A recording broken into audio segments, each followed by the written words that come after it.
Hello, everybody, and welcome to another episode of Business Accelerator with myself, Adam Strong. For you guys that are listening in live, use the hashtag live, use the hashtag replay. You can do that here. And if you're listening to here on the podcast, we're going to put all the show description notes below and any links that you need as well. So today's episode is a little bit about how to pitch to angel investors. So depending on when you're listening to this, of course, I had a recent as some of you guys know, I was in the final of a big pitching competition in London, and so one of the and I wanted to really kind of take this opportunity. Number one, share my experience, right? So if you guys are looking to raise investment, if you're looking to, just to get some feedback and mentorship or whatever it might be, um, it's just a great experience. I've found it a really great experience in really kind of learning the ropes, but also, being able to articulate your pitch in a particular way so that you can make improvements to it further on down the line. So yesterday, again, depending on when you're listening to this, I mean, I got into like the last 20 of 500, which is, for me is a great achievement. Okay. So, and there were some like strong pitches in there, but I wanted to share with you guys about really kind of like my more about my experience, about what I feel would really help you guys if you're looking to raise investment for your idea or your business or etc. So the first thing that I would give you, like one of the very first tips that I would give you guys, is don't be so cut up in terms of like the actual words. So one of the things that I learned from yesterday's experience is that everyone had like their speeches written out. They had all of this like words blurb. Everyone don't feel like you have to like cram in as much information as you can. So literally we had 90 seconds. So 90 seconds is like hardly any time at all. And one thing that I learned is that, entrepreneurs and people like yourself, like you just want to cram in everything. But the problem with that is, you know, it's all about the outcome, right? So the outcome of especially in a first pitch, okay, is it for it to come across in a particular way that it builds some sort of connection, it builds interest, it builds conversation, if that makes sense. And so one of the things that I did with my pitch architecture is I structured it in a number of different ways. So that number one, I wouldn't be lost for words. When I don't know if you guys have done this, but when you get up on top of the stage and you're presenting in front of people, I think I had about I don't know about 40 or 50 people in the audience or whatever it might be. Been a public speaker, I don't mind it so much, but with a lot of people that don't have the experience, that don't have the confidence, I always find that a particular structure will really help you. So the first thing I always start off my pitches with giving someone an interesting fact. So I started off by sharing an interesting fact. I was pitching for my other business, which is all in the ocean plastic space. So what I was talking a lot about is I was talking about some interesting facts about ocean plastic. The second part is in a succinct, like really small paragraph, like what does your business specialize in? Like if we was to like use a really small summary, what does your business do? Or what does your idea do? Um, and again, less is more. I always use that. I'm a big believer in that. Keeping less is more, getting straight to the point. Investors, in particular, have probably been pitched a million times, and they're looking for something which hits the mark. Does that make sense? So second point really is making sure that you've got that kind of what I call summary in that. The third point is obviously your credibility. This is so important because a lot of the people that you pitch to or investors, even they're strange, they're not going to know who you are. So it's always good to give people a bit of a backstory why you positioned the way you are, what gives you the authority to pitch the way you do, and why you? Why should they? Because effectively, they're investing in you, not just your business and your idea. They invest in you first. So I think it's extremely important. So especially in terms of the credibility, and you know, angel investors in particular love to invest in teams rather than individuals. So if you are if you've got a business or an idea, share. It's we. who's in the team. Like I shared yesterday, we've got a number of engineers and strategic advisors. They really appreciated that, right? They didn't think it was just me type of thing, and me and my little kind of big idea, right? The next part of what I call the perfect pitch really is talking a little bit about the problem. And again, what's really important, especially if you've only got like sort of 90 seconds, couple of minutes or whatever it is not to go too deep on the problem, but enough to sort of make it alarming enough where, okay, I get it, right? It's a huge problem, right? So in our case, right, it's a huge global problem. So I wanted to really kind of get that, really drill that down. Really super important. Then the next section is the solution. So what is the solution that you have? Like, do you have is there a prototype?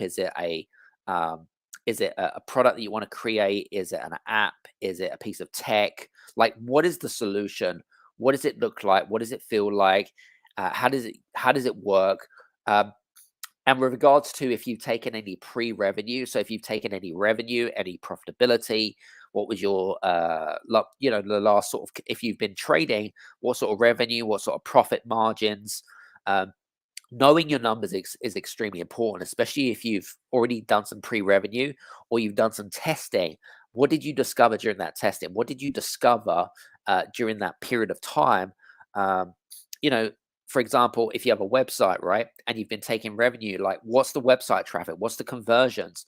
Where's the website traffic? Like literally, these are the types of questions that these guys are going to ask you, right? If you haven't not prepared yourself for these types of questions, I can guarantee you they will come up one way or another. Even if, by the way, even if during the Q&A session at the end of the pitch. And then the last section is, what is your call to action? This is where a lot of people that pitch their businesses or ideas, they forget to ask, what is it? What's the reasons why they're pitching today? What's the reasons why they need to?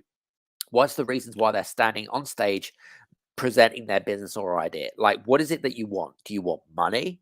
Do you want mentorship? Do you want accessibility? Like, what do you want in a succinct, like in really simple terms? Like, what do you want? I always found that that's extremely important. Now, I went up against numerous pitches yesterday, and I think there were about 10 different businesses. There were 10 different businesses and whatever it is. Some of them were in the food and beverage industry, some were in the tech space, some was in fashion or whatever it might be. But with regards to the fundamentals don't change in terms of the pitch architecture. Does that make sense? So I think what's really important here is even like those pitches were really strong. Like we were pitching for some money to fund a prototype. That's what we were doing, right? We literally had so much great feedback at the end of the pitch. Um, and it was phenomenal because even though we didn't win, right? I didn't expect to win. The response was really good. And obviously, the great thing as well with regards to our pitching and our business is that no one else was doing it, which was really, really cool. So the other thing that I experienced as well, and something that came up, and I was talking to one of the investors at the end who loved the idea about what we were doing, is to preempt objections, right? So if you're preempting objections, so objections that might potentially come up, so it could be, as an example, I just randomly put something out there, is to randomly think like, what are the objections to why they wouldn't invest, right? And again, if you bring that up and you show your cards out and you include that as part of your pitch, again, it helps with the preparation, if that makes sense. So I hope this is kind of giving you guys some ideas about how you could effectively pitch your business in a succinct and in a succinct manner. But confidence is really, really crucial because the more confident that you come across, the easier it is to get your words out in a succinct and easy manner. So, in summary, with regards to my experience in pitching to angel investors, number one is making sure that you've got some sort of like, did you know at the beginning? Like an interesting fact, something that's going to create curiosity, right? Something's going to hook people in. Secondly, a summary of your business, like clarity, succinct, easy, nice and easy. That's the second one. Third one is your credibility. Like, what is your credibility? What is the positioning of you? Why you type of thing, right? So that people want to know. And if you've got a team, like, what does the team look like? Super important. Number four, problem. Like, what is the big problem you're trying to solve? Super, super important is understanding what is the real pain point for your clients and customers. Number five, your solution. What is the solution? Is it an app? Is it a piece of software? Is it fashion? Is it food and drink? Like, what is the solution? What is it? How does it differ from your competition? As part of that, knowing your numbers. So preempting, know your numbers. Super, super, super important. And the last thing, which is probably, if we was to put the cherry on the top, is the call to action. Like, what is the reason why you're staying on the stage? Why are you pitching to angel investors? What is it that you are looking for? Are you looking for mentorship, money, whatever it is? How much, and what is it going to be used for, type of thing. So I hope this kind of gives you some context about my pitching experience that I had recently, and hope that's given you some ideas about if you were to pitch your idea or your business to say angel investors, you can use this particular track. If you listen to this on the podcast, you can rewind that and articulate that in a particular way. I want to give a big shout out to my good friend Stefan Tonen as well. Thanks very much. And Stefan says, great learnings, Adam. Pitching is difficult and asking for feedback will help. Will always. Absolutely. 100%. I couldn't agree with you more. Feedback is crucial because the more feedback that you get, the more that you can articulate.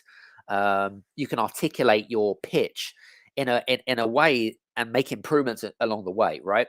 And thanks very much to you, Susan. Really appreciate that as well.